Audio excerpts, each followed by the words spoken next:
So I want you to think about this. I want you to think about the greatest basketball player of all time. Let's call him Michael Jordan, right? He chooses somebody to be his trainer. This iconic player chooses one person to train him for 15 years. And you have a chance to sit down with him and talk to him. Imagine that person. Who is that person that MJ picks? It's my friend here, Tim Grover, who's here with us today. Patrick, how are you? I'm good, man. I've been looking forward to this like you have no idea. Man. We just had good lunch together. We had a great lunch. Yes, we did. And I got this ring on right now, which goes perfect with the outfit. It's a 1991, the first one they won. First Bulls championship ring that they won. First Bulls championship. Yes. I kind of like wearing it, man. It's. You can wear it until this interview is over. And then you take it home with you. So let me tell you guys what he's promised us. You have promised me that in today's interview you're going to cover stuff you've never covered before in any other interview. Absolutely. Never. I'm looking the stuff that I'm saying today in this interview, okay, from the questions that you're going to ask me, the answers I have never said before. So let's get right into it, man. I'm like a 12-year-old right now sitting. Asking all these questions to get into it. Okay, so look, before we get into the whole mindset and Relentless and the cooler, the closer, the cleaner, all these other things, how did this whole thing come about? So, who was Tim Grover in high school, post? How did that relationship with MJ get started? Why don't we start off there first? Well, I actually played college basketball myself. I mean, I played at a University of Illinois Chicago, small Division I school. Mid-major, but in order for me just to play at that level, I had to work extremely hard. But I knew I wasn't going to go pro. All right, you had to realize, hey, it's not going to happen. I'll tell you this great story about it. I was either a sophomore or junior, and this point guard came into the gym from a high school, and I played him in a one-on-one. All right, he was a junior in high school, and I was either a sophomore or junior in college. He kicked my ass. Really? I'm talking about 3 years younger than I am in high school. Younger than you? Yeah, younger. I'm talking. I was in college. He was a high school. He was a junior in high school. I was a junior in college. You know who it was? Tim Hardaway. Tim Hardaway, Miami hit Tim Hardaway, Golden State. Tim yes. Hardaway. Okay. Wiped the floor with me. Wow. I knew right then and there. I said. One, I knew he was going pro, and second, I said, I have no chance. Wow. No chance, okay? But I wanted to be involved in sports. Mm-hmm. I still wanted to be involved in sports, ideally basketball. So I said, you know what? If I can't do it, all right, let me figure out a way. Let me educate myself so I can help others stay injury-free, become better athletes, make better decisions, become the top of their game. So I started to study kinesiology and exercise physiology, and that's what led me towards working with the greatest. What year is this? Oh my goodness, we're talking about late 79 to 84, 85 in those years. That's when you're playing, or that's when you're studying kinesiology? Both. Okay. Yeah, I'm a couple months older than you. No, you're listening. I'm doing the math. You don't look your age though, if I'm doing the math right. Yeah. Okay, so when did you get to the point where you started saying, I'm gonna go and get some of these NBA players? And was your target, like, did you put target right off the bat? I'm going straight to MJ. It's what I'm doing. You know what? When I started studying, everyone says, "Oh, you're going to be a gym teacher." I said, "No." I said, "I'm going to work with professional athletes." I knew what I wanted to do. I said, I'm going to work with professional athletes. So that was the goal I set in my mind, and I just said, hey, that's going to take a place in my head. That's the only thing that I want to do, and I got to figure out a way to get there. So I studied and learned my craft better than anybody else. Did I start with the professional athletes? No. After I graduated, I went to work in a local health club. Really, I knew everything from a book standpoint, but still, you got to know how to apply it.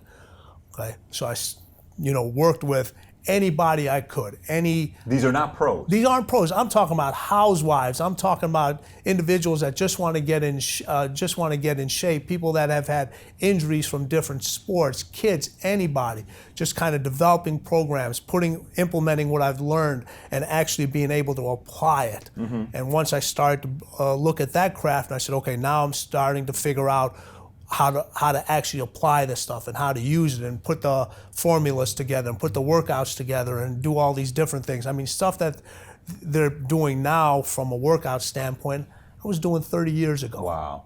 I was So doing none of the stuff is new to you. I mean, some of the stuff is new. Is different. I stay on top of it. Right. All right. I got to continue to learn. Continue to be better myself, so I can better my athletes, better my craft. But it's just a different way of doing the same thing. Right now, there's a lot more resources, a lot more education, a lot more testing available. Back then, you kind of had to just figure it out.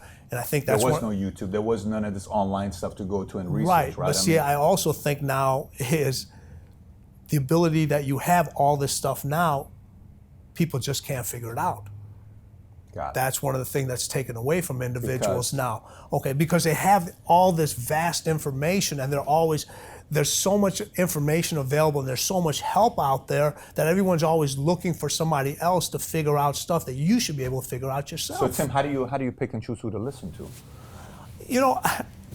I pick and choose who I want to listen to, somebody that resonates with me. Okay, and I'll tell you, this is a little different. Okay, you know how I choose a client and who I listen to? How? That person has to be as fucked up as I am. Okay? Seriously. Okay? So we're in a good position here. Yeah, that person, when I choose a client, okay, they have to be as messed up.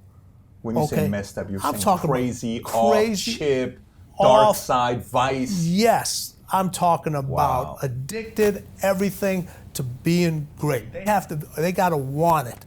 Okay, they gotta want it. Okay, I know I'm crazy. How do you figure that out? How do you figure it out when you see them? You know what? You can figure it out in 10 minutes just by talking to them. Wow. Okay, you ask the right questions, you talk to the individual, and then you see if they back it up. Because anybody can talk a story. Right. What's the cheapest thing in the world? Talk. The price has never gone up. It's never going to go up. But when you actually tell somebody to back it up, and you say, hey, now I want you to do this, this, and this, now it becomes a different point. So when you choose somebody to listen to, and you choose somebody to learn from, and you choose a business partner, you choose a client, they got to be as crazy and they got to be as fucked up as you are. That's how you get success. That's how you know you're going to be able to push that individual. That's how you know that relationship is going to last. People talk about in business or think, oh, you got to find a balance. You got to find that person. If you're one way, you got to find a person that's the other way. No, that's bullshit. That's pulling you away from how you want to do things and how. If you're intense, the next person I want is to be as super intense. Now, those people around you, they got to be smarter than you are. Right. You don't want to surround yourself with people that, if you're the smartest person in the room, you need to get more people in the room. Sure. Okay. You should not walk into the room and ever be the smartest person in there. Okay. The people around you have to be much smarter, or at least in certain things. You may have an expertise in one thing, but that other individual better have an expertise that's beyond yours in something else. Okay. But from a mind standpoint, MJ was just as fucked up as I was. Kobe is just as fucked up as I was from being the best. Okay, I wanted to be the best at what I do. They wanted to be the best at what they do. All right? So there was an attraction there. It's an attraction, and those are the people that allow you to push them and allow them to. They understand they want to get better. They don't need to be motivated. Okay, they're like, you tell them, hey, that's so interesting. They're not hiring you to come motivate me. They no, already want it as bad as you. They want the best of the best. Already want it more than anybody else. There's a reason they're the best. We talked about this earlier at lunch. They're the ones that show up to practice early. Okay, they're the ones taking the extra shots. They're the ones doing the wind sprints at the end. They're the ones, getting treatment, taking care of their body. They're showing up on off days. I mean, you're sending the guys home. You're saying you got to go home. You got to go home. Go home already. You got to tell them to leave. You don't have to tell them to show up. You got to tell them to leave. Oh, that's enough. You have people in your office, and you look at it. How many employees do you have now? We got 4,200 agents. 4,200 agents. Okay, out of 4,200 agents. Okay, if you put them all in the room, okay, and you were able to put them all in one shop together, all right, and say your hours were 9 to 5, okay, you'd have 4,200 people in here from 9 to 5 o'clock, from 5 o'clock. After 5 o'clock, you may have 500. After 7 o'clock, you may have 200. After 9 o'clock, you may have 5. And then guess what? At the end of the day, there's going to be one light left on. maybe two, yours and somebody else's. That person's as fucked up as you are. Okay? Like, but you can count on that individual. that. You can count on that individual. Tell me, first time with MJ. So what happened there? So how did you connect with MJ? How did you get to the point where MJ? This is how it originally started. So I sent letters out to everybody in the Chicago Bulls organization, all the players. Now, you have to be a historian of basketball to really know this, and you may not even know this because of your age. There was a player on the team named Brad Sellers, little skinny kid, 6'11", out of Ohio State. So I was like, okay, kid's got some talent, needs some help physically. Maybe I can target him. So I sent letters to all the Bulls players except Michael. Except Michael. Why'd you do that?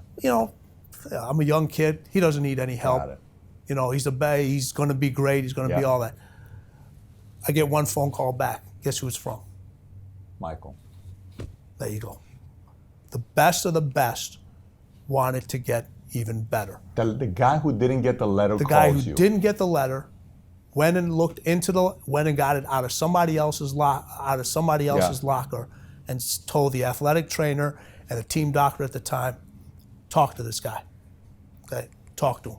So I met with the athletic trainer, who was Mark Feil at the time. I met with the team doctor, who was Dr. John Heffron at the time. Long interview process. They asked me all the questions, from a medical standpoint, from a training standpoint, to know if I knew what I was talking about. Then I had to do the process again. Then I had to do the process again. Then I get a phone call, and they said, "Hey, Michael wants to meet you after practice." So you still haven't met Michael? I still have not met Michael. Okay. So this is in December of 1989. This is when Pippen first comes, because I Yes. think Pippen came 88, right? Yeah, so December. Grant came 89, Yeah, I wanna say. December. I think Pippen and Grant came the same year, if I remember right. They did, because they Yeah. used to party together. Yeah. That's right. So in '89, in December, they tell me Michael wants to meet you after practice at his house. So I go to his house. All right, I pull up over there and I look down on my shoes. I'm wearing Converse. And everybody knows Michael's Air Jordan. It's the iconic Jumpman logo. Yeah. And I'm like, man, I can't go in this house wearing Converse. Okay, now remember, this is December in Chicago.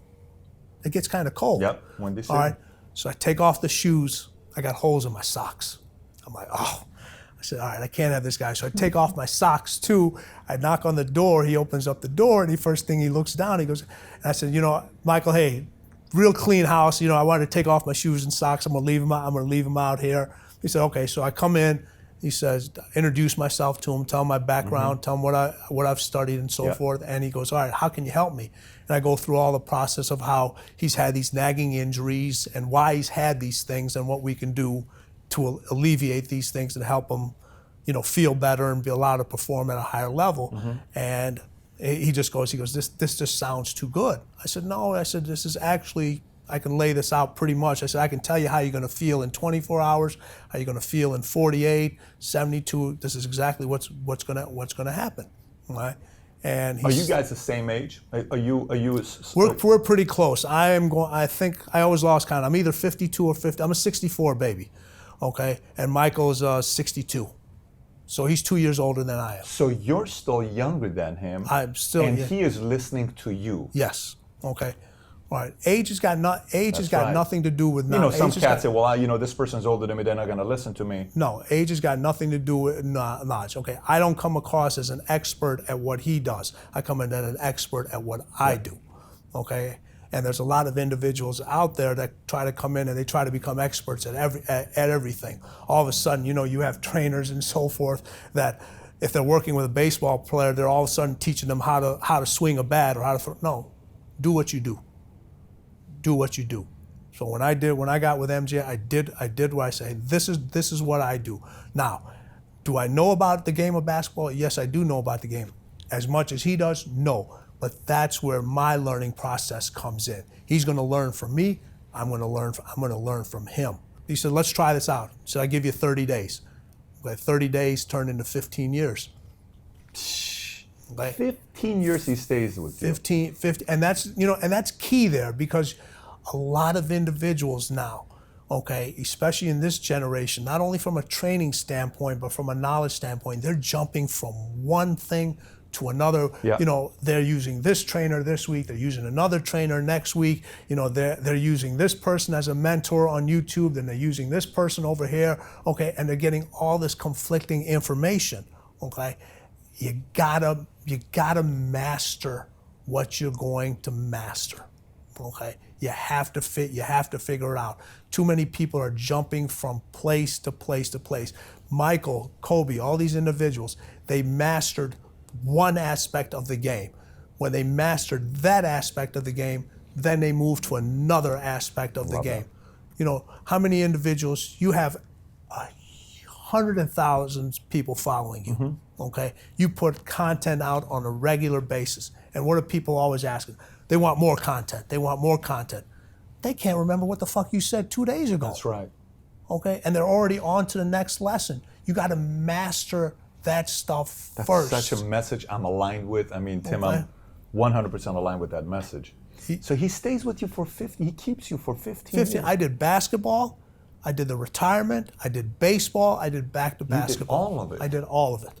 So he had a deal with you. He said what? He said he wanted you, he hired you, but there was one rule. You couldn't train anybody else. Well, So what's that story all about? It was the thing. It's just, MJ used to say, he goes, man, I don't pay you to train me. I pay you not to train anybody else. Okay.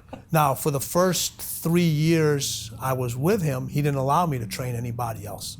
Okay. 3 years. 3 years. He said, you can't work So this is what, 89, 90, 91? Yeah, he said you can't work with anybody. You can't work with anybody else. And then after that, during the off season, when it wasn't our time, he allowed me to pick up some of. Did you pick up anybody from the Pistons? Were you with anyone from the Pistons? I was with some of his main guys. No, I mean most of the guys I picked up were local Chicago guys. I mean he brought Scotty on board. He brought Ron Harper on board. Sure. I trained the local guys from Chicago like Nick Anderson. Did Nick Anderson play? He played Orlando. He played in Orlando. Kendall Gill. You know, these were all Illinois guys. Yeah. These were all Chicago guys. They were where Chicago was home. So I was working with those individuals. But the deal I had with those guys, I said, listen, when the boss calls, and I've only had one boss. He's the only person I've ever called boss. He says, when he calls, I gotta go.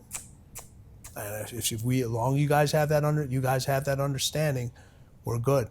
And I told him, I said, you guys would not be working out with me if it wasn't for him. That's just amazing. Yeah. So let me ask this, because I want to set the tone first. So from there, you know, we can go into some of the other items. In the book Relentless, you talk about the 3 levels, right? Yeah. You talk about the cooler, the closer, the cleaner. Before I cover the 13 points here, if you had to break it down simply, what would the difference between the 3 be? You know, listen, a cooler is an individual that's good at what they do, okay? You give them a job to do, they get the job done.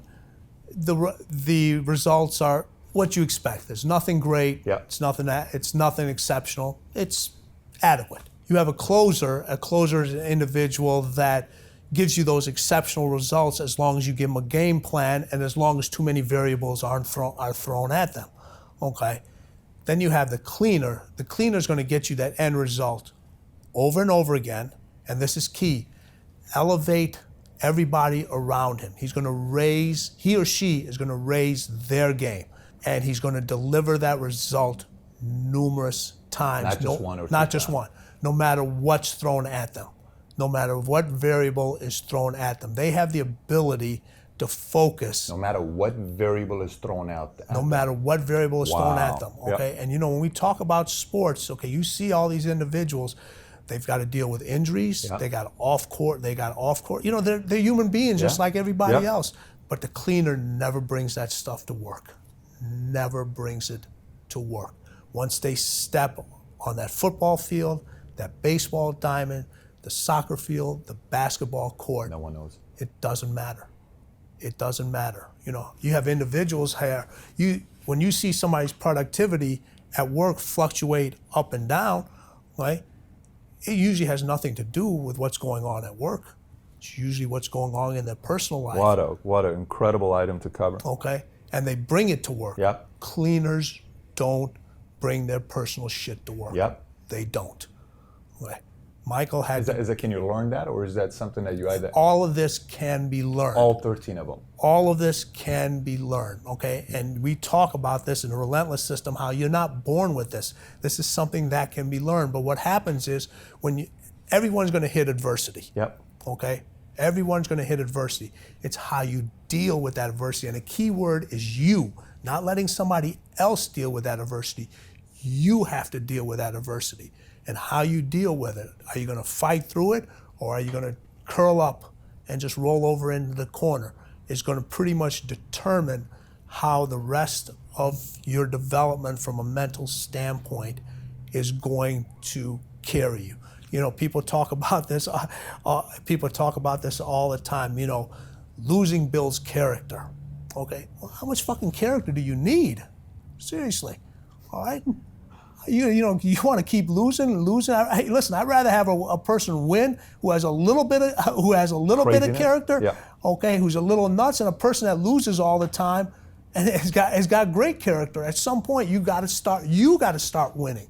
You can't always look for other people to help you. Other people got their own problems. They got their own shit they got to deal with. They're trying to achieve their own goals. They are willing to assist, but after a while, okay, if you constantly looking for assistance, constantly looking for help, it's on you. Your failure and your success is on you. And isn't that great? Because you have control if you think about it that way. I mean, if it's external, you can't control external. If it's internal, you can control all the internal. So, Tim, how about I cover some of these 13 of how cleaners think, and then so we can kind of address this. So here's what you got. Cleaners, you keep pushing yourself harder when everybody else has had enough. 1. You get into the zone, you shut out everything else, you control the uncontrollable. That's all about clarity. Clear. All about clarity. Okay, the zone is about clarity. That's all it is. It's about the individuals that can block everything out, that can not only see and feel. Okay, so you know what? You hear this about, how many times have you watched sports and they said, the person's thinking too much. Stop thinking. Yep. Stop thinking. Just go out and play. Well, what happens when you tell an individual to stop thinking? What's the first thing they do? They start thinking. Yeah. Exactly. Do you know how many hours and years of preparation go into not being able to not to think about something? Okay. It takes years and years and years of doing the same fucking thing over and over and over again. Okay. Learn how not to think. Not to think. Wow. To be able to take a reaction and turn it into a reflex. That's what the greatest can do. Most people react to things. Okay, the greatest, it's an instinct. It's impulsive. It's innate. It becomes a reflex. You know, we talk about this. Listen, trust your instincts. That's what closers do. You know what cleaners do? Their instincts trust them. I got this. I'll give you a great example about that, and we'll pick up the other thing. All right. Doug Collins, coach of the Bulls, is drawing up this play. Okay, last second play, he's drawing. It's the Cleveland play, the one he beat Elo, right? Yep. So he's drawing up this play, all this other stuff. He's over, he races it. Michael turns around and said, "Hey, give me the ball, get the fuck out the way." In the timeout. Yeah, after the time, before Doug, he goes, "Give me the ball, get the fuck out the way." Okay.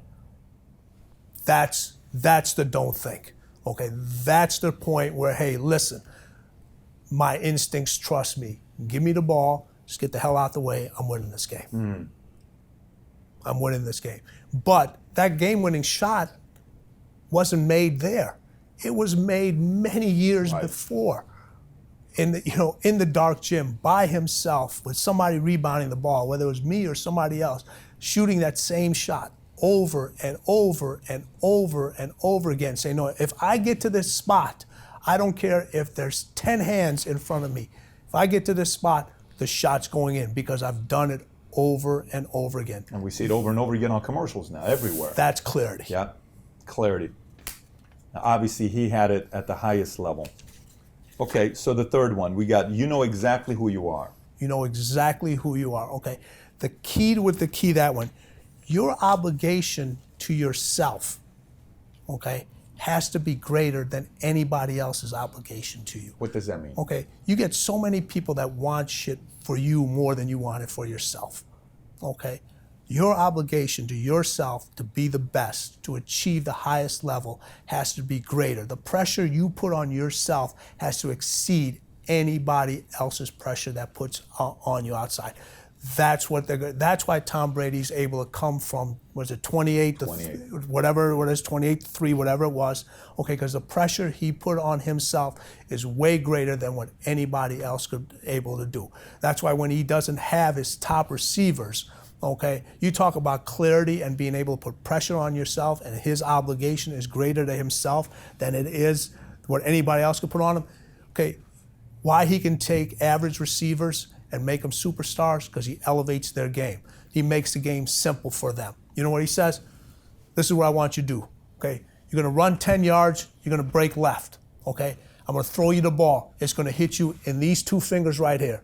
All you gotta do is catch the ball. It's all you gotta do. You don't have to do anything else, okay? When you turn and you put your hands up, the ball is gonna hit you right here. Catch the ball, okay? And if you don't catch the ball, guess what? He holds you accountable. He holds you accountable. You look at one of the plays last year, he was with Julian Edelman, he dropped the pass, he told Julian Edelman, Julian, you gotta catch a fucking ball. You gotta catch a fucking ball. And what Edelman said, he goes, you know, you're absolutely right. I can't make it any easier for you. I'm telling you where I'm gonna throw it, where it's gonna hit you in the fingers, okay? You gotta catch the ball. Expectation is higher as well around people. Yes, you gotta catch the you hear ball. these people that people say, if you want to be happy, have no expectations of other people. You ever heard that quote? So if you want to be happy, have no expectations of other people. How do you do that in a team environment where people are trying to win and do something that's never been done before? Yeah, I mean, well, what it is listen, the expectations of yours are a lot higher than everybody else's. You can't come down to theirs. So the key when we talked about cleaners is yours is going to be higher. The hardest thing to do is to elevate everybody else around you. Because if people get around and say, hey, listen, if I can do it, why can't they? Okay, everybody can't do it. Okay, I love this one. You know, people talk about this. We're all born with greatness. We're not fucking born with greatness. You earn greatness. Okay, that's a bullshit line to sell fucking shit, to talk about we're all born with greatness. Okay, that's the raw stuff about giving people hugs and high fives and all that other stuff. That's a fucking high. Okay, I tell people, what do you got to do to get to paradise? You got to fight like fucking hell to get to fucking paradise. People don't know how to fight anymore. They don't know how to fight. Paradise starts in hell, and people quit because they don't know what to deal with, what's going on down there. When everybody's tugging at you, when they give you a pat on the back, in hell they don't give you a pat on the back. They're trying to throw you off this fucking window. They're trying to clip. It's the ones that can fight, the ones that come back. Those are the ones that succeed. Those are the icons. Many legends out there, very few icons. Powerful. That's powerful. So this next one is one of my favorites. It says, you trust very few people, and those you trust better never let you down. Yeah. Everyone talks about their inner circle. Mm-hmm. Okay? The greatest inner circle individuals are so small. Okay? What the greatest do, you know what becomes their best friend? Distance. Distance becomes their best friend. Distance becomes their best friend. Distance from their competition. Okay? Distance from others. Okay? Distance from their family. Wow. Okay? Distance from their friends. Okay? You have all these individuals that hang out together. Okay? We idolize individuals. Okay? Everyone tries to fit in a group.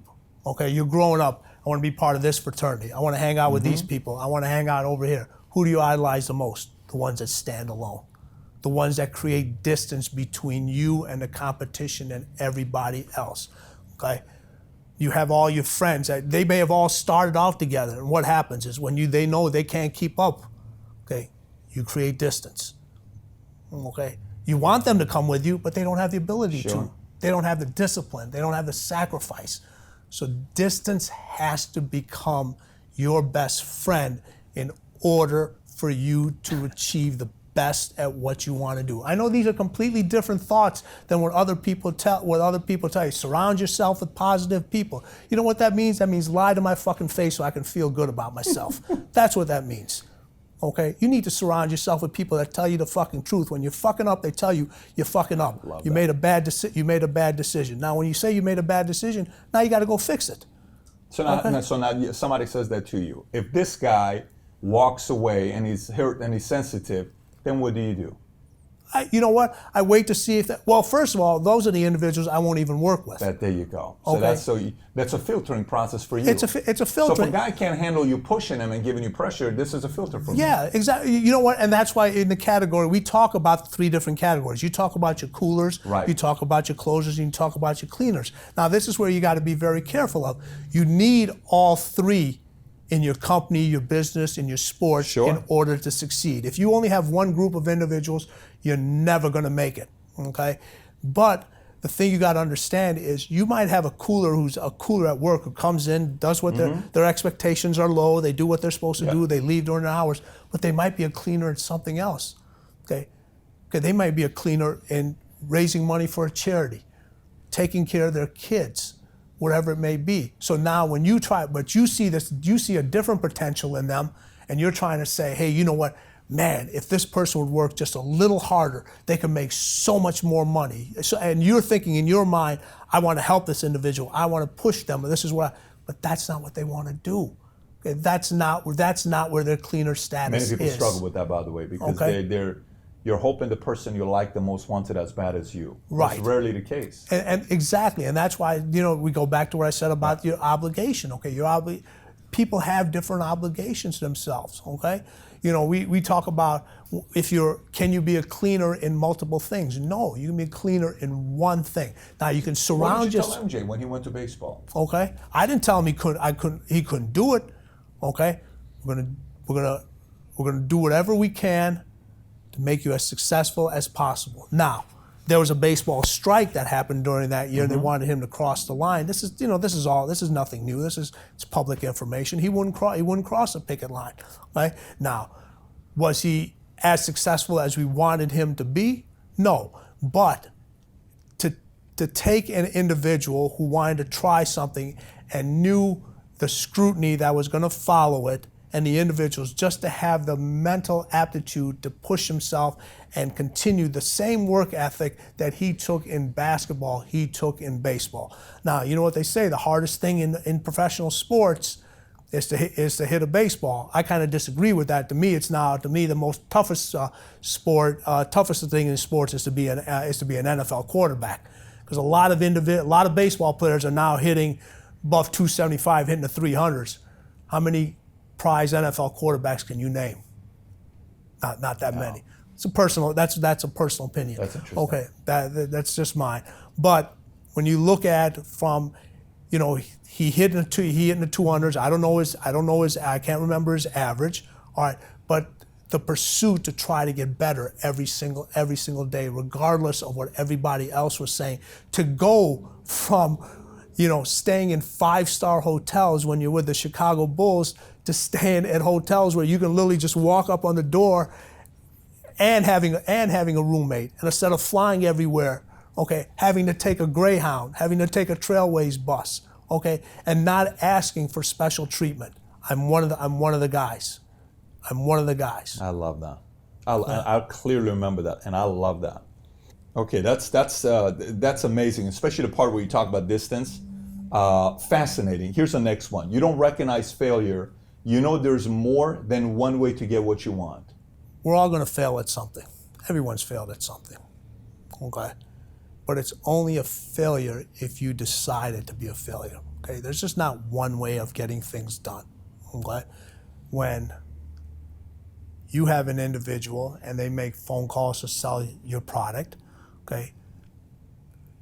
No is just the start of a different conversation. Now, if you get no and you just hang up, man, I can't do this anymore. Right. Okay, so failure is what you think and what you set up in your head.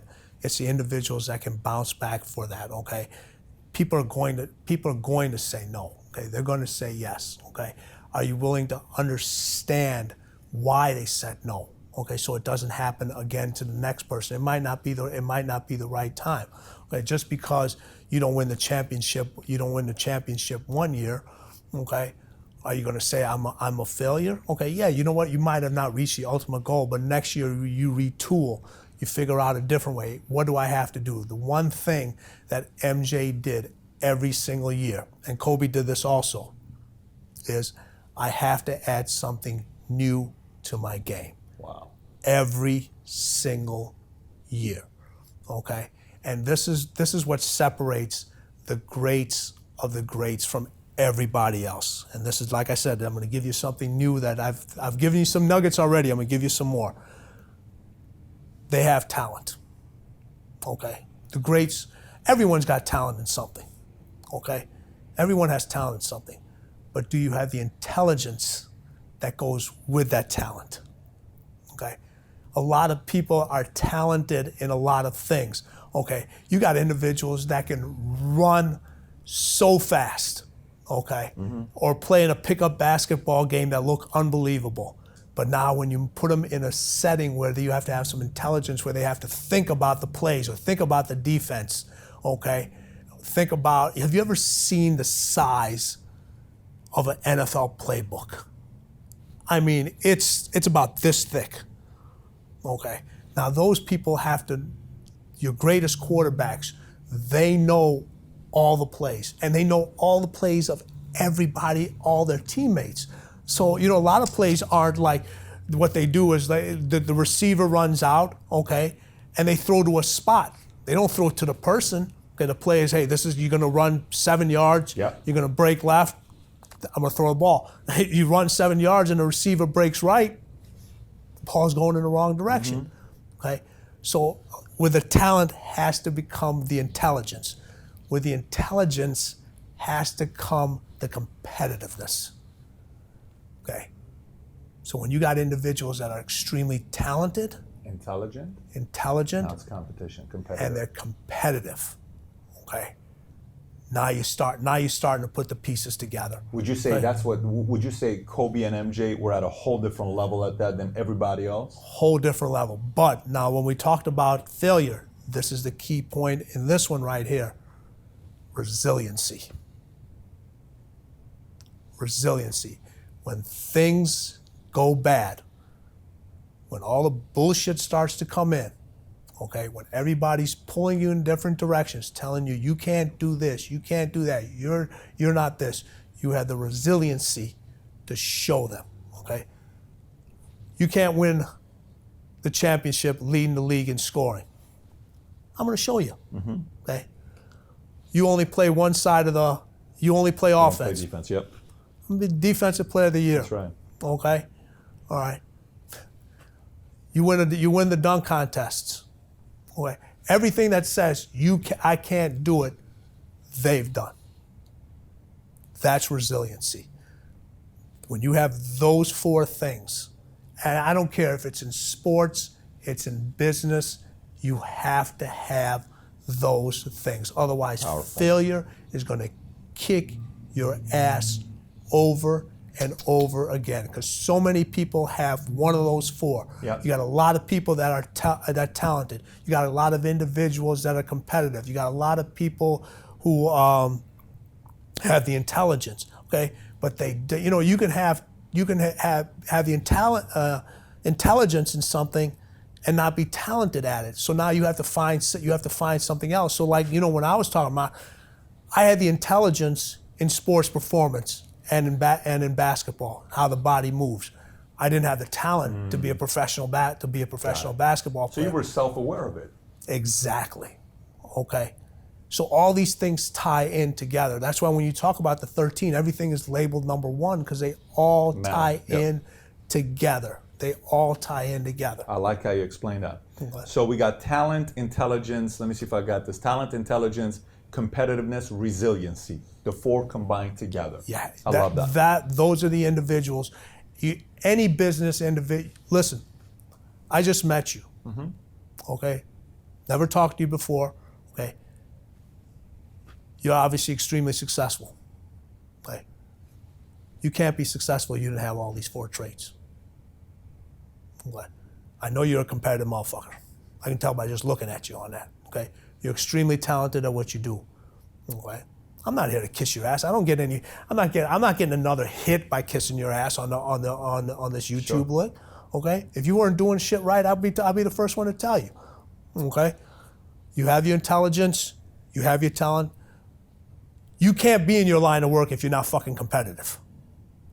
You can't be. Okay? That car we rode in, that'd be a fucking Hyundai. Okay? All right? How many times have you had to adjust in order for your business to thrive? Shitload of times. Okay? Yeah. You might have to adjust after this interview's over with. Yeah. Those 4 things are in every single individual that has been successful, who wants to be successful. If you're missing one of those pieces, you need to find it, because you'll never get to where you want to be without them. Powerful. Next one. You don't celebrate your achievements because you always want more. It's never enough. So this is an area where greed is good. Okay, yeah, listen, this isn't about being, I'm not telling you to be, this isn't about being a good person, okay? You know, like I said earlier, everyone wants pats on the back, okay? You got competitors that step on people's throats. Mm-hmm. And then you got other fucking competitors that fucking cut them open, okay? Those are the individuals that it's never enough. Pretty simple. It's never enough, okay? People always say, you know, you gotta love the work, okay? You gotta love what you do. You don't have to love what you do. You gotta be fucking addicted to what you do, okay? You gotta be addicted to winning. Just like failure is an addiction, winning is an addiction. But guess what? You cannot win.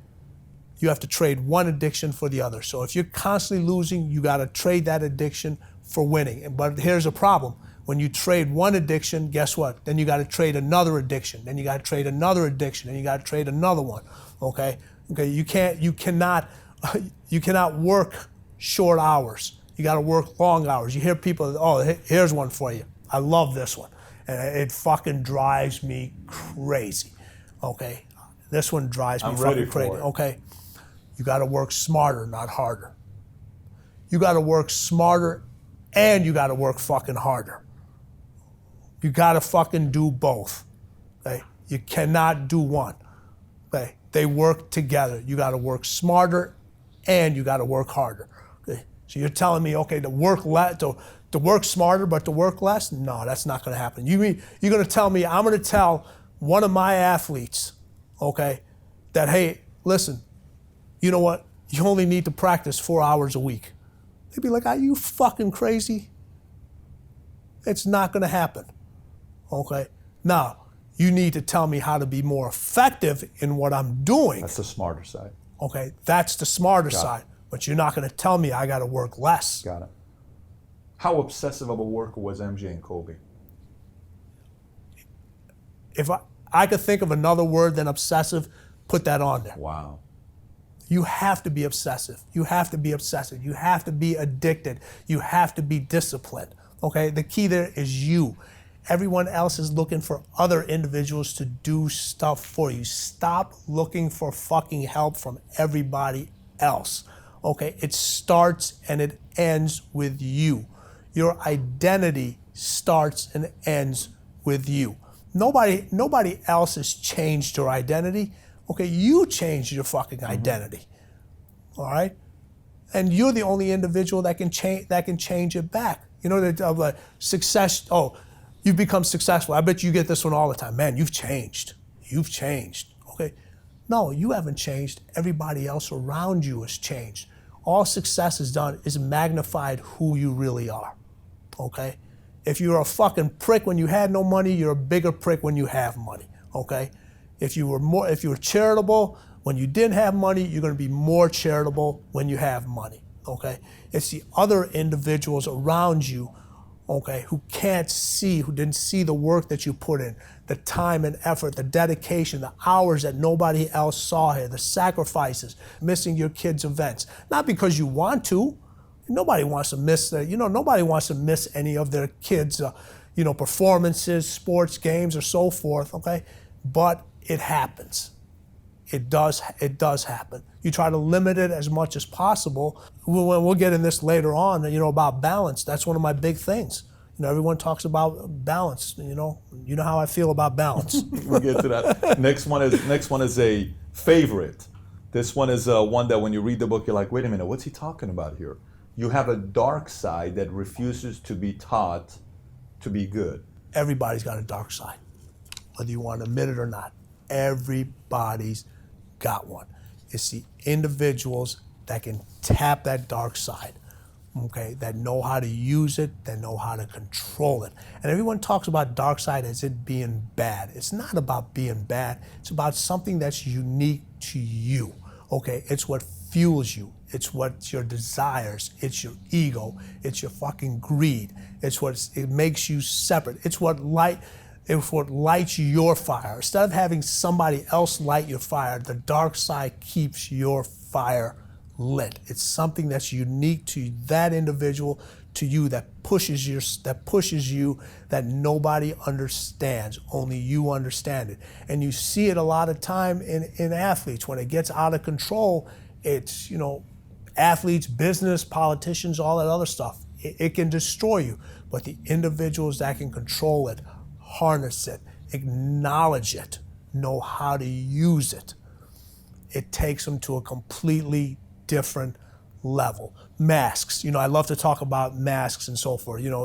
In your office, one of your individuals, he's got a Batman thing up there, and I got a Batman and the Superman, okay?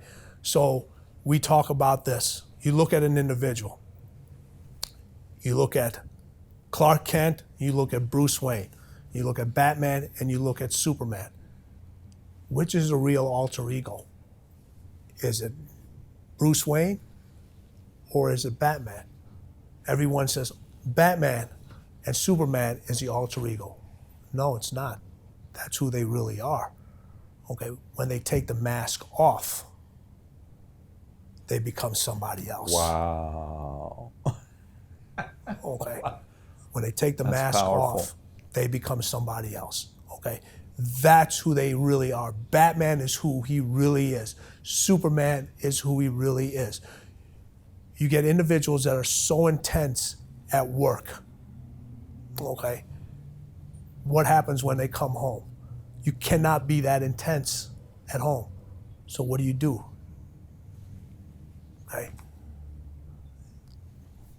You need a little time to unwind.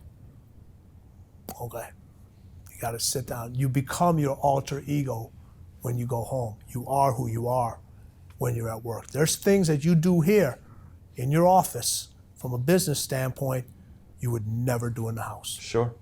You would never do in the house. Okay. I wouldn't want my kids to see it. Exactly. Okay, you wouldn't want your kids to see it. All right, but are you really that person, or are you the person you're at work? You're the person that's at work. I love the way you just described this. That was fantastic. Okay, you're that person you are. Yeah. You're at work. People always call me, say, listen, Grover is the biggest asshole you will ever meet. I don't have a problem with that. I don't have a problem with that because I'm at a place where you can't think the way I'm thinking. You don't see the things the way I'm seeing it. Okay. Now, if you call me a asshole, I'm offended because anybody can be an A at something, but there's only one the asshole. I'm the asshole. Big difference. You're not intimidated by pressure. You thrive on it. Everybody can handle pressure. You know what? Most people decide not to. That's it. Most people decide not to. Pretty simple. It's not that complicated. And we're all built to handle pressure. Yeah. We are, okay? But what we do, we run from it, okay?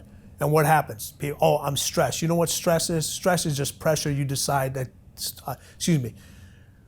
Stress is just pressure you won't deal with. So if you don't deal with a pressure situation, another pressure situation comes on, and another one comes on, and another one comes on. Now you're dealing with stress, okay? Every day, you got to deal with something that you don't want to do and deal with it first. I'm assuming you have an HR department. We have to. Oh, you have to, okay? I hate fucking HR departments, okay? I hate them, okay? If a person's not doing their job, wouldn't it be so much easier just to say, hey, you're not doing your job, you're fired, okay? But you choose not to tell them that because you know what? They may be going something at home. It's not a good day. Something. There's never a good time for the truth. Okay, but the truth needs to be heard. It needs to be heard. If they're not producing, they need to find somebody else, or find some other. Because guess what? Most people struggle with that. It is. It is. I agree with you on that. I agree with that. Okay, but the longer you keep that person cradled in a situation they're not going to thrive in, it's hurting yourself and it's hurting those individuals. Okay. I like that. A problem is only a problem when you decide not to deal with it. Okay. We always talk about, listen, when a guy comes up to me, when one of my athletes comes, we got a problem. I said, no, we don't have problems. We got situations. Okay. You deal with a situation, it never becomes a problem. Okay. If you don't deal with a situation, then it becomes a problem. So deal with it while it's a situation. And when it gets to be a problem, now you're going to have issues. I like it. 5 more. When everyone is hitting the in case of an emergency button, they are looking for you. You have individuals that when shit hits the fan, everybody panics. Okay. This is a great example about this one. Okay. I'm a beast. Okay, everyone, how many times you hear that? Man, I'm a beast. I'm a beast. You know what? You're only a beast until it's time to do beastly things. Then you find out who the fucking beast really is. Okay. When there's a case of an emergency, that's the individual. Those are your Navy SEALs. Those are your individuals that are going to get everybody out into a situation. They're not going to panic. They're going to see what's going on. They're going to figure it out. They're going to see that situation. They're going to make sure the best outcome possible is going to happen with the minimal amount of damage. Okay? And there's very few people that can do that. Tom Brady after the halftime game, or when he completed that pass and they scored the field goal, right? When he went into the locker room, you know what he told his teammates? We're going to win this fucking game. We're going to win this game. In case it's an emergency, they're all looking at it. Once he told his teammates that, they're like, oh, yeah, my man's got us. What'd they do? They came back and won the game. Right? But it takes a special individual. This is, like I said, when you talk about the 13, they got to all be tied in together. They got to all be tied in together. Not one is more important than the other one. No, one is not more important. And here's the key about, you talk about the emergency button. The emergency buttons are the individuals, okay? They don't count the days. They make the days count. You get all the individuals, man, 8 more days till vacation. You've already checked out. Yeah. Okay? The individuals, you're in case of emergency buttons, thinking about, man, I got 8 days, I got to get shit done. Okay? I got to make sure, because when I leave this office and I'm gone for 2 weeks or whatever it is, okay, in case something happens, I've already seen it, I've already dealt with it, I've already told somebody else how to handle it, so to make sure the situation can be handled under any circumstances. Those are the individuals that are in case of emergency. And there's not that many of them. Everybody thinks they are. If everybody thinks, all right, you get the individual that if you're in a room and there's a fire, how many people just start scrambling and panicking? You got the other, everybody calm down, this is where the exits are, this is how we're going to get it. Okay, you go through here, They've already evaluated the situation and they've thought about every single possible scenario, positive or negative, that can go wrong. Okay. In every scenario, there's somebody like that. There's always somebody. And you know what? Sometimes you don't even know who that person is until they have to rise up to that. Yep. Until they have to rise up to that point. Circumstances bring extreme competitors' confidence out of an individual. You want to see how tough an individual is? Put them under a pressure situation. See how they're going to deliver. See how they're going to deliver. Everybody, you know what? Everybody wants to sit in your seat. Everyone wants to be the head coach. Okay. Everyone wants to be the boss until they got to sit in that first seat and find out what's actually the decisions that you have to make. How many people are relying on you? Every little action that you do, every little mistake, everything positive. Then it begins to be too much. You get individual in sports that get traded from team to team because they want to be the man. until it's time to be the man. And they're like, oh, wait a minute. Too much pressure. Yeah, let me sit here. I don't want the pressure. I don't want to be the in case of emergency, but I want to be the third or fourth guy on the team, and I'm good with that. You don't compete with anyone. You find your opponent's weakness and you attack. Everyone's got a weakness. In businesses, what do you look for? You look for somebody else's weakness, and you're like, hey, either we're going to buy them out, okay, or this is what we're stronger at, and we're going after it. People have gotten too soft these days. They've gotten too soft. Okay? That's why people, man, you're always so angry. No, I'm not angry. Okay? This has got nothing, you haven't seen me angry. Okay? This has got nothing to do with anger. I'm just telling you the truth. All right? That's what I'm telling you. Okay? There's too much people, there's too much hugging and too much high fives and all that shit going on when you haven't earned it, okay? You go to these seminars, you go to hey, turn around, give the person next to you a pat on the back, give them a high five, give them a hug. Where I come from, you gotta earn your fucking high fives, okay? You gotta earn your accolades. You gotta earn your hug, right? This isn't about participation trophies. You don't get rewarded for participating. You don't get rewarded for participating in life. I got passion and I got inner drive. You got a person that you come into your office, have you ever given anybody a raise because their results suck, but they got great passion and inner drive? Oh, hey, passion and inner drive has to be followed by an action. You have to have an action that follows it. And that's the hardest part. People don't want to have that action. Everyone talks about, man, they got all these dreams dancing in their head. I want to do this, I want to do this, I want to do. Guess what? Dreams want to live just like everybody else. And if you don't bring them to life, somebody else will. They're going to jump from your head right into somebody else's head. And that person is going to bring those dreams to life. And you're going to be sitting there back thinking, man, I could have, I should have, I would have. Well, you had your chance. You got to deliver. You got to have action. You got to deliver. I like that. 3 more left we got here. You make decisions, not suggestions. You know the answer while everyone else is asking questions. People will reason they don't want to make decisions because then you got to answer the hard questions. It's easy to make a suggestion because then you can also, well, it was just a suggestion, or you can put it on somebody else. But when it's a decision, you got to answer the hard questions. You have to answer the hard questions, okay? The thing about when you talk about decisions and so forth, the one thing I tell people is everyone else says, man, we got to smooth things out. We got to do this. Listen, I'll tell you one thing. There is nothing smooth about me. Not the way I walk, not the way I talk, not the way I handle my athletes. Okay, there's nothing smooth about the way I do things. Okay, I'm not that soft side of the sponge. I'm that other side of the sponge that you know when you got to scrape the dirt off of it and you got to get the grease out. That's what I do. Those are those individuals. You get everyone. I want to set the world on fire. Well, guess what? If you set the world on fire, you better learn how to fucking put that fire out. You better learn how to put that fire out. Cool. You don't have to love the work, but you're addicted to the results.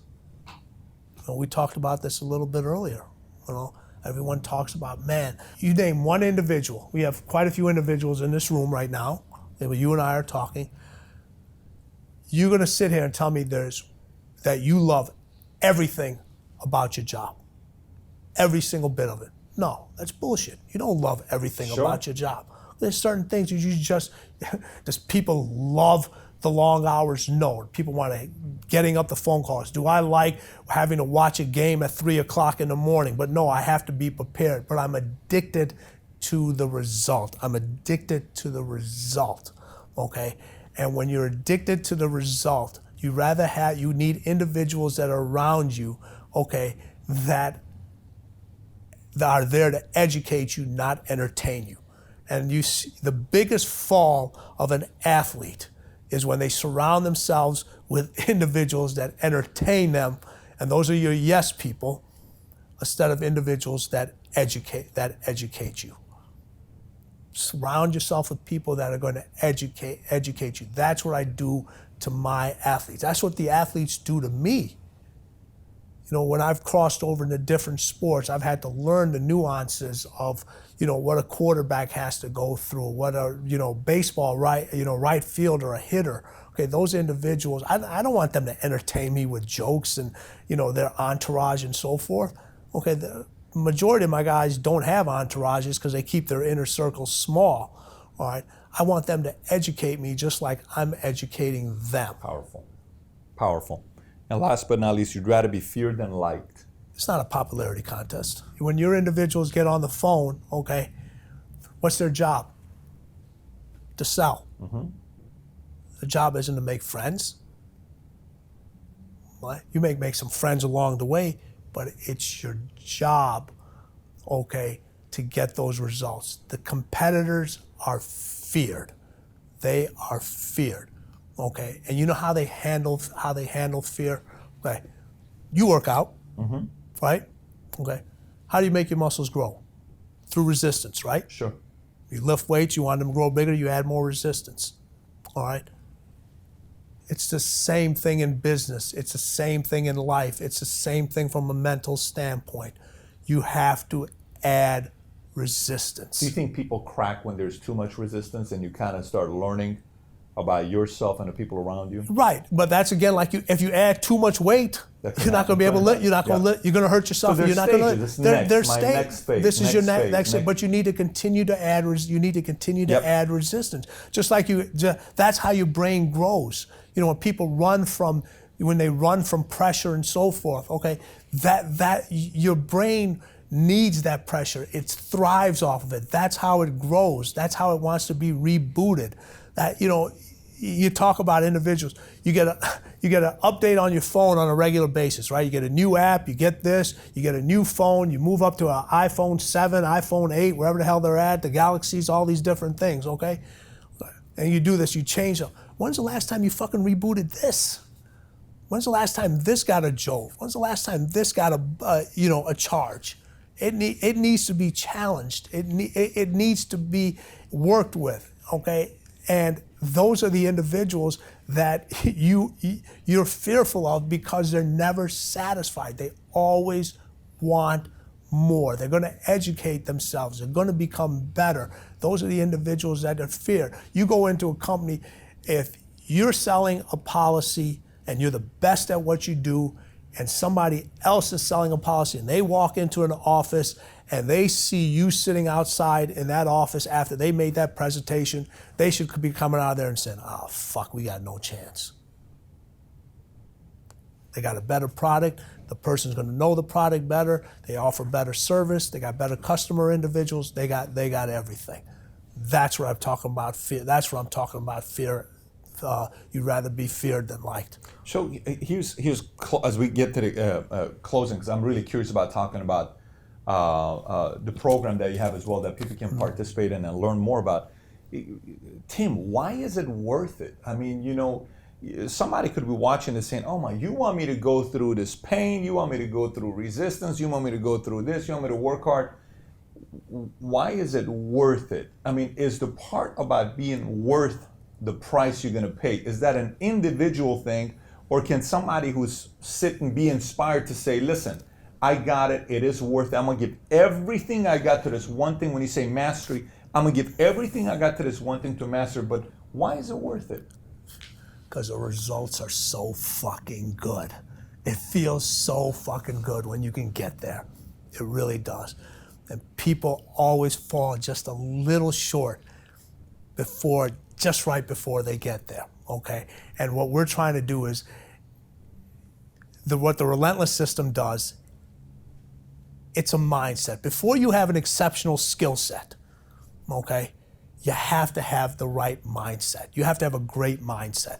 So when you're sitting there, you're trying to sell your product, you're making phone calls, you're giving a lecture, whatever it may be, you're driving a bus, you're a doctor, whatever it may be, the stronger your mindset is, the greater your skill set is going to be. It's not the other way around. When you talk the mindset, stronger the skill set. Okay.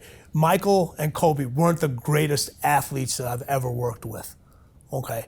They were great athletes. They weren't the greatest. Okay. but their mindset is what separates those individuals. You know, Tom Brady was drafted 199th. That's sick. Okay, he was a 6th-round pick. Okay, so that's going to tell you right now, from an athletic standpoint, he wasn't the most athletic. Okay, but from a mindset standpoint, okay, he's a fucking killer. He is a killer. I mean, you could see the other team was shivering. Yes. Okay. You know, everyone talks about this. Oh, you know, the other team choked. No, they didn't choke. Okay, the Patriots made them choke. There's a huge difference. Yeah. Huge difference. So look, I mean, you know, I have to ask you this because I have friends who are diehard LeBron guys, and then LeBron's the modern day. You know, he's the main face right now. Durant won it obviously last year. Curry's got some stuff going on. So there's a part in the book where you talk about that. I read the hard sure. cover. So would you consider LeBron James a cleaner? Well, when we originally wrote the hardcover, we said no. Okay. Even though he had won championships in Miami, okay, but Dwayne was a cleaner. Dwayne and Pat Riley were the cleaners on those teams. Wow, Dwayne and Pat Riley. Pat Riley, yes, okay, they're the ones that were they were the cleaners on that team. LeBron, from a skill set standpoint, you know, unbelievable talent. Okay, can do every facet on the basketball court. But he didn't know how to win. He knew how to compete. He didn't know how to win. Okay, when he came down to Miami, okay, they showed him how to win. Mm-hmm. He knew how to compete. They showed him how to win. He won the championships. Now, when he went back to Cleveland and won the championship down there, I did move him to cleaner status, to be able to go back into your home city with all that pressure, with a team that wasn't really that good, regardless of the circumstances of the other teams. You know, they've been talking about, Draymond Green, if he didn't get suspended, they would have won. Well, you know, you can go back and say, well, when they played him before, if Kyrie Irving didn't go down, who knows what the result. Right. So forget about if could, all that other stuff. Okay, to go down and do what he did, I did put him up to cleaner status. But the problem with being and reaching cleaner status is you got to be able to do it over and over again. Okay? He played at a very high level, but he wasn't able to elevate his teammates to play at that high level. They played as well as they could the year before. And, you know, you look at Iman Shumpert, you look at Channing Frye, you look at Tristan Thompson. They didn't even come close to that level that they played at 2 years ago. All right. Now, your job as a leader is to hold those individuals accountable. This is the difference, again, when you talk about friendship, feared, and being liked. Okay? You'd put him in the category of? LeBron is not feared like he should be. Wow. Okay? When he steps on the floor, the other guy's not afraid, like Kobe and MJ. There's that little factor that he's missing. Now, can it be taught and can it be changed? Yes, it can. He's got a few years left, though. He doesn't have as much time. He doesn't have much time. Okay, but that's the difference. Okay, when MJ stepped out on the court, okay. Well, I'll even use a different example. You know, we talk about MJ. I'll talk about Larry Bird. Larry Bird was known as one of the biggest trash talkers out there. Okay, you know why those individuals talk trash? Not only to get into the opponent's head, but to psych themselves up. Because now, if they say this is what I'm going to do, they have to elevate their game. They have to back it up. They have to back it up. So the trash talking isn't only one-sided; it's both sides. All right. So when you go out there, you can't be worried about this is not about friendship. You're not out on the court you're not out in the competitiveness to make friends. You can, afterwards, you want to go out, hang a drink. Sure. We can do that. But when it comes to winning, okay, LeBron is a step on your throat guy. He's not a cut your throat guy. So your number one draft pick of all time, if you had to start a team, first pick is who? MJ, Michael Hands Jordan, down. hands down. Second. Hakeem Olajuwon. Third.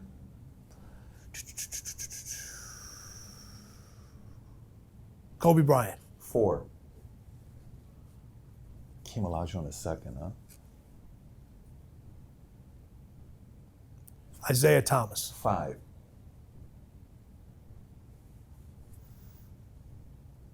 This is that's that. So we got Isaiah, we got MJ, Bird. Kobe. Kobe, No, you haven't said Bird. You said Hakeem. So I got Isaiah's my point, MJ's my two. Larry. That's a tough starting It's a tough, but you know what? Listen, you got Kevin Durant out there. I'm a huge Scottie Pippen fan, a client for many, many years. All right, you know, when you talk about winners, you know, you got to talk about Magic Johnson. You know, so there's no perfect fit. But what I'm looking at is people talk about the individuals that I picked. It doesn't matter what era they played in, how the game was reffed, how the rules would change. They would adapt, adjust, and overcome. It doesn't matter. It doesn't matter. Whatever era it is. Whatever Today. to the day, whatever era it is. So Tim, I question for you. So anybody that spends a lot of time with you, obviously they're going to be thinking about in a different way. They're going to be preparing in a different way. Their mindset's going to change. But most people can't spend 80 grand or 100 grand or whatever the amount is to be able to have somebody like you work with them directly. You told me that you now have a program. All these years, you haven't done anything like this ever, that you just launched last week, where anybody around the world can get one-on-one time in a website. They can go literally learn for you 50 different videos. Talk 50 about plus that a little video. bit. It's called the Relentless system. Okay, and it's me talking to you the way I talk to my athletes, but not only from what I've learned from these individuals. Like the thing that I got a chance to do, being blessed to work with the greatest of the greats, is they hung out with the greats. Okay, so I got a chance to see MJ, Scottie, Kobe sit down and talk to a Wayne Gretzky, talk to a John Elway, talk to a Muhammad Ali, okay, Floyd Mayweather, Roger Federer, okay, to see all these, and just for them to sit there and just listen to them. No cameras, no nothing. Just sit there, talk, ask about the Derek Jeters, about what competition means to them. What do they do to get to that next level? And this wasn't just a one-time thing. This was like, people call they have these things called the masterminds. What do you think that was going on in there? You talk about the ultimate cleaners and your competitors in there, and I'm just sitting there like a little fly on the wall that never left. Wow. And I'm just absorbing all this information, and that's the information I'm giving you in this system, is what the best of the best in their competitive natures, how they think, and not only as it relates to sports, as it relates to anything you do, whether it's business, whether it's sales, whether it's raising your kids. It's being able to identify these traits and what it takes to be exceptional and improve at what you're trying to do, because there's always a next level. All right, there's over 50 plus programs. All right, normally the program sells for $1,297. Okay, but because of this, my relationship with you, and we're going to continue to do business for your viewers, your listeners, I'm giving them 40% off. 40% off. Off the $12.97. Off the That's 50 plus $12.97. videos that they get a chance 50 plus videos. You can watch it on you can watch it off your phone, your tablets, your Awesome. computers. You can take it with you. It's like having me in your fucking bedroom, stuck to your ass, wherever you want me to be. Pretty interesting place. I'm there. I like that. I'm there. All right. But what you have to do in order to get that discount, okay, you have to text the word cleaner, CLEANER, to 96,000.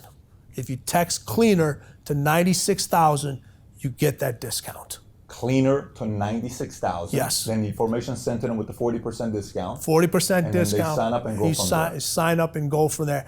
And I'm telling you, you won't be disappointed. Okay. If you enjoyed the way I talked and the lessons and the stuff I gave you today, and I told you it was going to be different. All right. Like I said, this isn't about high fives. This isn't about hugs. This is not a sugar high that wears off. Okay, you want to know what the ultimate competitors do?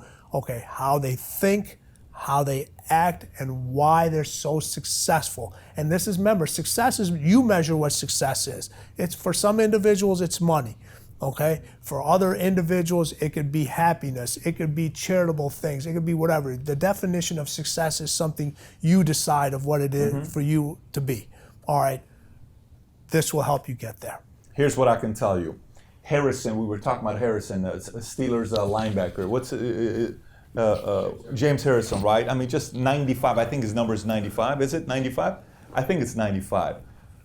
He did an interview last week, or was it last week? Maybe a week and a half ago. Yeah, he's been doing them quite a bit. Yeah. And they asked him. They said, "So what do you spend every year on? What do you spend every year on? What do you call it? On his body. On your body." He says $375,000 per year. Yeah. So he said, "How can you play and you're so old? You know, you're not the typical 26-year-old guy." But here's the thing: he's just not playing. He's playing at a very high level. Intense level. Yes. At the position he gets it, and he can last this long of a time. The reason why I'm telling that story here is because I'm a byproduct of having invested in a lot of different programs that shaped my mindset. And if there was one area, I was cheap when it came to clothes early in my career. I was cheap when it came down to cars. I was a big cash saver. I was never cheap when it came down to putting money into how I can think from somebody that has a proven track record. Everybody watching this admires MJ. 15 years he mentored MJ for his conditioning, personal training. There's a reason for that. There's some things that can be learned there. So my encouragement will be, one more time, cleaner. Text cleaner to the number 96,000. Text cleaner to the number 96,000 to get more information about what our friend here, Tim Grover, is doing. And by the way, if you haven't read the book Relentless, 100% you got to get yourself and everybody else reading the book Relentless. It's a must read. It's one of those books where I read every year. Where I say everyone's got to read this book. So I got to give this ring back to you. Yeah, but hold on. You give me that one back. Yeah. Now I'm going to give you this one. You got to be kidding me here. That's a Lakers championship ring. 2009. Is this the Celtics one? Yeah. You want to know what's the craziest thing about this? I was at this game. That's this is your ring. Yeah. Unfreaking believable, man. He's being polite. Unfucking believable. believable, man. I mean, this is like, holy shit. I told you I had a surprise for you. Unfreaking believable, man. That's sick, and it's got Grover on this side, because you were working with Kobe directly at this time. Mm-hmm.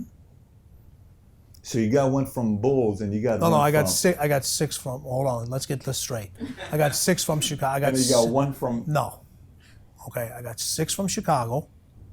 Okay. Please correct me. I'm gonna correct you. I'm gonna correct you right now. Okay, I got 6 from Chicago. I got 4 from LA. And I got 3 from Miami. 6, 4, 13. Okay. So. Listen, man, this is pretty wild. You wouldn't want to do a fist bump with this one. You're gonna get hurt if you do it with this. This is insane here. Well, brother, appreciate you coming out. No, truly, my pleasure. Thank you very much. I had such a good time. Lunch, this meeting here, just truly had a very good time. Well, and guys, I'm just telling you, if you haven't yet gone and done the 96,000 cleaners, texting it to 96,000, go do it. There's a lot to be learned from the man that worked directly with MJ for 15 years. This isn't some social media guru that's telling you how to go out there and do Instagram. This is a man that worked with a guy who owns a sports team, who's the greatest basketball player of all time. Highly recommend you go out there and get this program that Tim Grover's offering. They just launched it last week. Again, thanks again for coming on. My pleasure. Thank you, Appreciate Patrick. Thank you. Thank Yes. you.